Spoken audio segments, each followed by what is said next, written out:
It is relatively quiet on this day after protesters yesterday stormed Hong Kong's parliament. Beijing this morning slamming the demonstration, saying that protesters trampled the rule of law and are challenging the one country, two systems policy.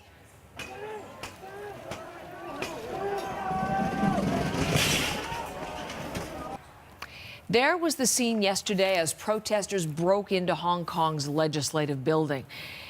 Hong Kong has seen massive protests for months over a controversial extradition bill. But tensions boiled over during an annual rally to mark the anniversary of Hong Kong's return to China from Britain. Police used tear gas to disperse the protesters who were still inside the legislature. And as I say now, a day later, a stark difference on the streets of Hong Kong. The city has returned to calm, except the Parliament building is trashed. Crews are working on clearing the broken glass and debris, and lawmakers are calling the building a crime scene. Our Asia correspondent, Sasha Petrusik, is following the story for us from Beijing. And Sasha, what more is China saying today about the demonstrations yesterday? Well, Heather, China has not actually come forward. The government itself hasn't released anything itself, but we're getting much of this commentary coming through the state media, which is almost as good as hearing it from the government. As you mentioned, the TV newscasts here have been calling this an undisguised challenge to China. That's what some international commentators have also called it. Perhaps the biggest challenge since the Tiananmen protests here in Beijing some 30 years ago. Others, the newspapers, are denouncing this as mob culture, as aggressive and arrogant, and they're urging a zero-tolerance policy. What that means exactly isn't clear, but perhaps some sort of intervention by the central government. That's unlikely right now. There's no sign that's going to happen because Hong Kong is a semi-autonomous territory of China.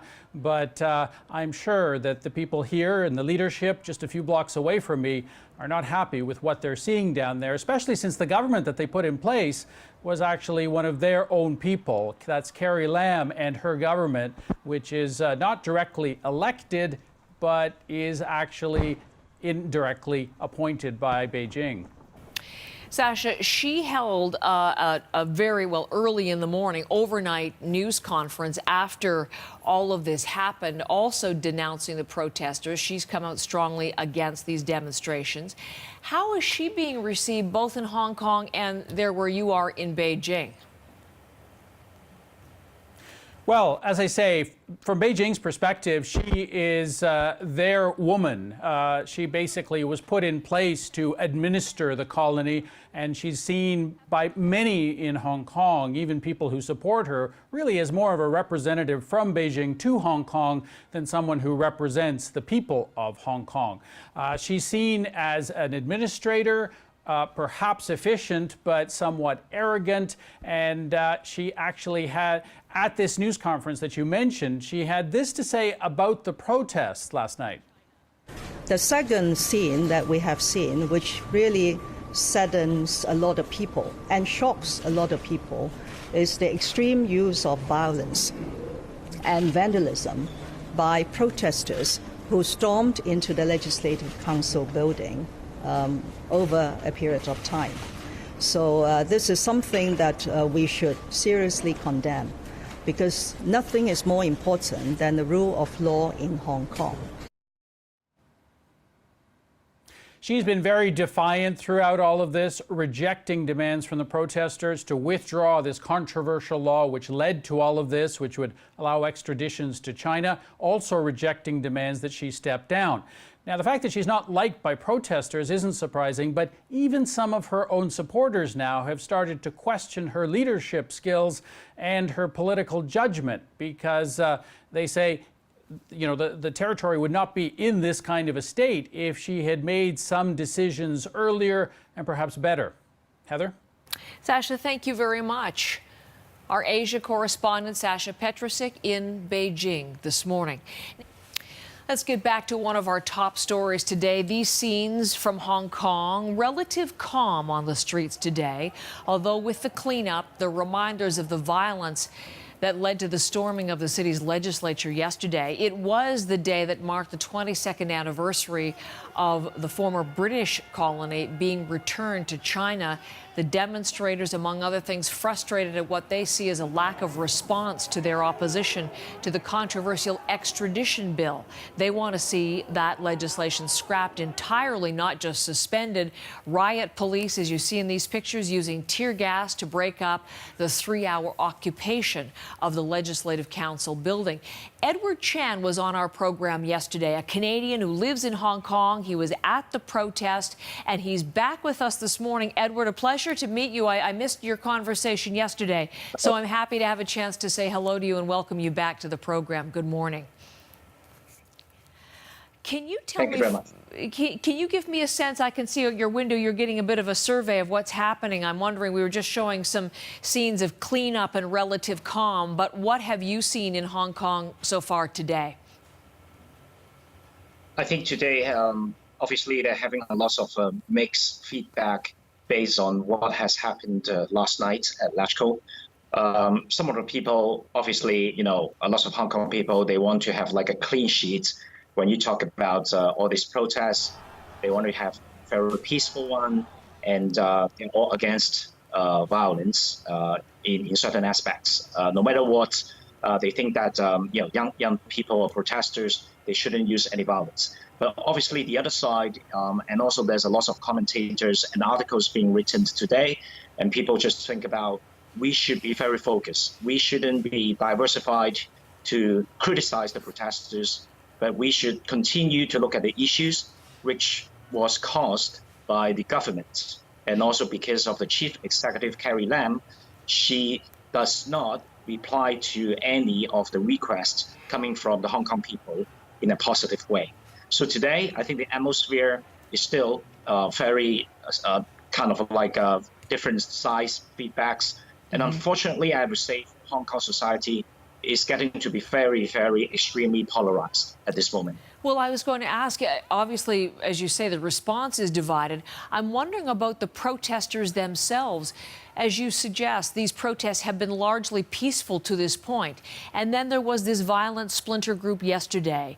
How much support does that violent group enjoy, or is the protest now divided? I think a lot of people is getting more and more understandable in terms of why the young people would like to do that. There's a lot of reasons behind that, but I guess it's because you can see that for the past months, Hong Kong people has tried many peaceful ways, including a few times of protests, 1 million to 2 million. And then ultimately, it seems to that all the people, especially young guys, they're very frustrated. They think that the government basically ignore all their requests. So there's no other way to do this on a very peaceful manner. And then this is sort of like a last resort that they have to break into the Lachko building. So I think like at this stage, there's lots of news just trying to spin around, especially I think some of the international news just focus on all the sort of like the acts that's conducted by the protesters. But more locals are getting more and more understandable. They understand why the young people are trying to do that. Something or someone who is not ignoring these protesters anymore, central government in Beijing. We're hearing from state media today, Edward, as you maybe have heard, denouncing the protests, calling for zero tolerance, whatever that means. How do you interpret what's coming out of Beijing now? Well, I think this is something that we still have to wait and see.